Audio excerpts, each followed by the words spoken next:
30 years ago, three filmmakers met up, all had the same idea, which was to make the experience of going to the cinema a little bit more than just sitting watching a film. They wanted you to be drawn into the picture. And from that meeting, they developed what is now the 1570 format, and it went initially under the Imax banner.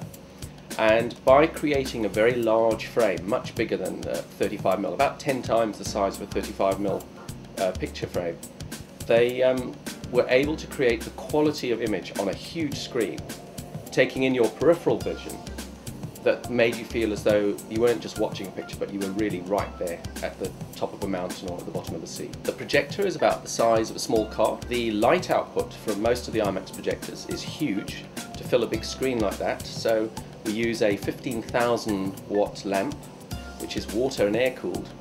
And we're told that if we put this lamp on the moon, you would most definitely be able to see the beam here on Earth.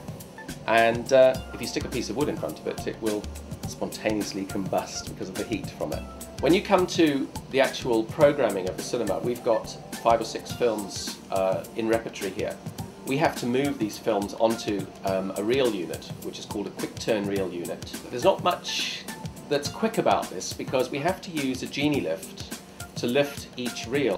The reels weigh about 150, 160 kilos, so it's not something that we're just going to pick up and move. The unit is so large there's actually special steps built into it so that we can reach the top platter. There's 5 platters on it. We have the largest screen in Britain here, and our screen is 20 metres tall by 26 metres wide. If you go to your local Odeon cinema or UCI, you'll see a film in 35mm.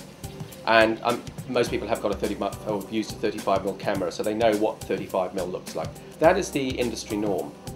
During the 50s, 70mm was used for special presentations. Todd AO was one of the names that came out. This was to create a much better quality, and at that period sound was just mono.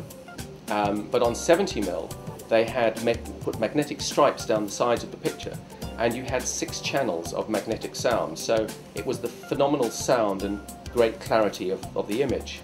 However, with the advent of CinemaScope, which is your sort of very wide letterbox, 70mm sort of went by the way. And then with the advent of stereo sound, Dolby stereo, and now we've got digital sound, those aspects were just, 35 was the standard.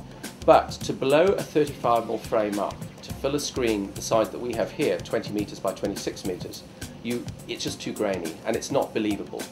And the IMAX format is all about taking you somewhere to make you believe that you're standing on the top of Everest. So what IMAX have done is they took a piece of 70mm film and they turned it on its side to increase the picture area even more, so that the blow-up factor, the multiplication factor, is much less than if you just took a small 35mm and tried to blow it up to that huge size.